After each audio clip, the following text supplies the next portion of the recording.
100 में से 2.7% केवल डेथ के केसेस में सुसाइड के केसेस हैं। और इसमें सबसे ज़्यादा चौंकाने वाली बात है 15 से लेकर के 24 वर्ष तक के जो बच्चे हैं यानी यंग एज के, उनका रेशियो सबसे ज़्यादा है, मतलब 4.2 या 4.4%। मतलब आप समझिए कि 100 में से 4.5 या 5 बच्चे सुसाइड कर रहे हैं। इसलिए आज का टॉपिक बहुत ज़रूरी हो जाता है कि इस चीज़ से हम कैसे अपनी यंग जनरेशन को या ओवरऑल जनरेशन को बचा सकते हैं। आज के वातावरण में जहाँ पर स्ट्रेस का माहौल है, कॉम्पिटिटिव माहौल है, वहाँ पर सुसाइड के केस बहुत ज़्यादा बढ़ना जायज़ है, क्योंकि आज के समय पर हमारे युवाओं की जो धैर्य की शक्ति है और समस्याओं से लड़ने की शक्ति है बहुत कम होती जा रही है। आज इस वीडियो के माध्यम से मैं आपको बताना चाहूँगा कि कैसे हम स्ट्रेस से बच सकते हैं और स्ट्रेस को कैसे मैनेज कर सकते हैं। देखिए, ये सार्वभौमिक सत्य है, दुनिया का सबसे बड़ा सत्य है। कोई भी एज ग्रुप हो उसको उसकी एज के अकॉर्डिंग टेंशन होना आवश्यक है, लेकिन इससे मैनेज करने के कुछ ऐसे तरीके हैं जिन तरीकों से आप इसको अच्छे से मैनेज कर सकते हैं, अपनी हेल्थ को अच्छा कर सकते हैं, अपनी लाइफ को और बेटर कर सकते हैं। सबसे पहले जो चैलेंजेस आते हैं वो सबसे पहले चैलेंज आते हैं हमारे कॉम्पिटिटिव एडवांटेज के, चाहे कोई भी हो, किसी भी एज ग्रुप में, चाहे यंग एज हो चाहे ओल्ड एज हो। तो कॉम्पिटिटिव एज ग्रुप को आप बिल्कुल इग्नोर कीजिए, क्योंकि हर व्यक्ति की पर्सनैलिटी अलग है। अब मैं बात करूंगा पॉइंट टू पॉइंट कैसे इसको मैनेज कर सकते हैं। यहाँ पर सबसे पहला पॉइंट है माइंडफुलनेस एंड मेडिटेशन।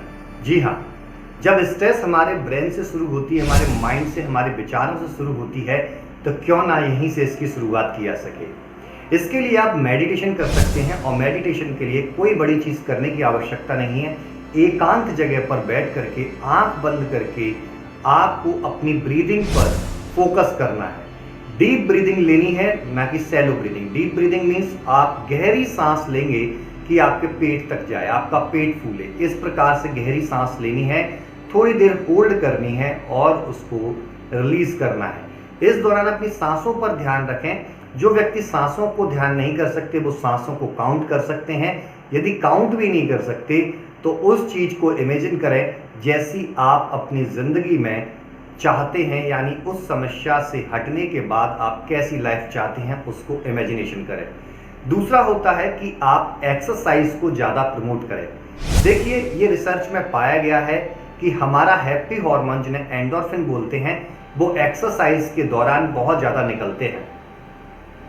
और जब एंडोर्फिन हमारी बॉडी में बहुत ज़्यादा निकलता है तो हमारे अंदर हैप्पीनेस का हार्मोन निकलने की वजह से हमें हैप्पी महसूस होता है, खुश महसूस होता है।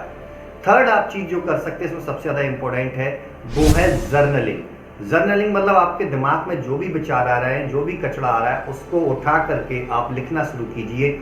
जर्नलिंग करने का सबसे अच्छा तरीका है रात के समय सोने से पहले सारे विचारों को उठा के लिख दीजिए, उसे उतार दीजिए, और साथ में आप वहाँ पर लिख सकते हैं कि आप कैसी लाइफ चाहते हैं और कैसी लाइफ की तरफ आप आगे बढ़ना चाहते हैं। सुबह उठने के बाद आपको अपने दिन की पूरी प्लानिंग करनी है, टू डू लिस्ट बनाना है, कैसे आप आगे बढ़ेंगे, क्या आपका माइंड सेट होगा। सुबह उठते ही मोबाइल से दूरी बनाएं, अपनी बॉडी को चार्ज करें with meditation and exercise. Next बहुत महत्वपूर्ण पॉइंट आता है जिसको बोलते हैं हम हेल्दी स्लीप। जी हाँ, हेल्दी स्लीप कैसी होती है, किसको हम जानेंगे, तो इसके ऊपर मैंने एक बहुत बड़ा वीडियो बनाया है, उसको भी आप देख सकते हैं, लेकिन इन शॉर्ट में यहाँ बताता हूँ। हेल्दी स्लीप का अर्थ होता है कि आप जल्दी आपको अपने आप नींद आए। इसके लिए आप जब पूरे दिन भर प्रोडक्टिव रहेंगे तो आपकी बॉडी को ऑटोमेटिकली नींद आएगी। दूसरा, आप बिल्कुल रात में ब्रेक ना हो आपकी नींद में, इस प्रकार की नींद आनी चाहिए। इसके लिए आप अच्छी डाइट का सेवन भी कर सकते हैं, या रात को सबसे अच्छा मैं बताता हूँ, आप ब्राह्मी तेल से अपनी मसाज करवाएं हेड की अच्छे तरीके से, और उसके बाद सोने के लिए जाएं। एक बहुत महत्वपूर्ण पॉइंट जिसको बोलते हैं कनेक्ट विद नेचर। जी हाँ, आयुर्वेद कहता है कि हमारी बॉडी वात, पित्त, कफ इन 3 दोषों से मिलकर बनी है, और ये 3 दोष ही हमारी बॉडी के अंदर जो सप्त धातु हैं उनको रेगुलेट करते हैं, हमारे विचारों को रेगुलेट करते हैं, हमारी फिजिकल बॉडी को रेगुलेट करते हैं। और इसके लिए सबसे अच्छी चीज़ है कि आपको नेचर के करीब जाना चाहिए, क्योंकि नेचर के अंदर वात, पित्त, कफ तीनों नेचुरल अवस्था में मौजूद हैं। चाहे सूर्य हो, चंद्रमा हो या हवा हो, ये तीनों बात पित्त कफ को डिनोट करते हैं। आप जब नेचर के पास जाएंगे, नेचर में जो चीज़ें हो रही हैं, चिड़ियों का चहचहाना, जानवरों का चलना, पेड़ पत्तों का हिलना, हवा का महसूस होना, ये सारी चीज़ें जब आप अपनी बॉडी के साथ कनेक्ट करते हैं तो आपकी बॉडी एक सिंक्रोनाइजेशन कंडीशन में पहुंच जाती है और नेचर के अकॉर्डिंग एक्ट करने लगती है। एक बहुत ही इंटरेस्टिंग टिप्स मैं आपको जाते जाते देना चाहता हूं। स्ट्रेस जीवन में कितनी भी आए, लड़ना हमारा कर्तव्य है और एक योद्धा उस युद्ध में तभी जीत सकता है जब उसका माइंड पावरफुल हो। तो फोकस ऑन योर माइंड, अपने विचारों को देखिए, विचारों को धीमे धीमे step by step positive thoughts में कन्वर्ट कीजिए। अपनी सोसाइटी में, अपने आस पड़ोस के ऐसे वातावरण से दूर हटिए जो नेगेटिव बातें करते हो। नेगेटिव न्यूज से आप दूर रहिए, नेगेटिव आप वीडियोस से दूर रहिए, क्योंकि आपके नेगेटिव चीज़ें देखने से कुछ परिवर्तन नहीं आने वाला है, लेकिन डेफिनेटली जो मैंने उपाय बताए हैं उनसे आपके जीवन में परिवर्तन आने वाला है।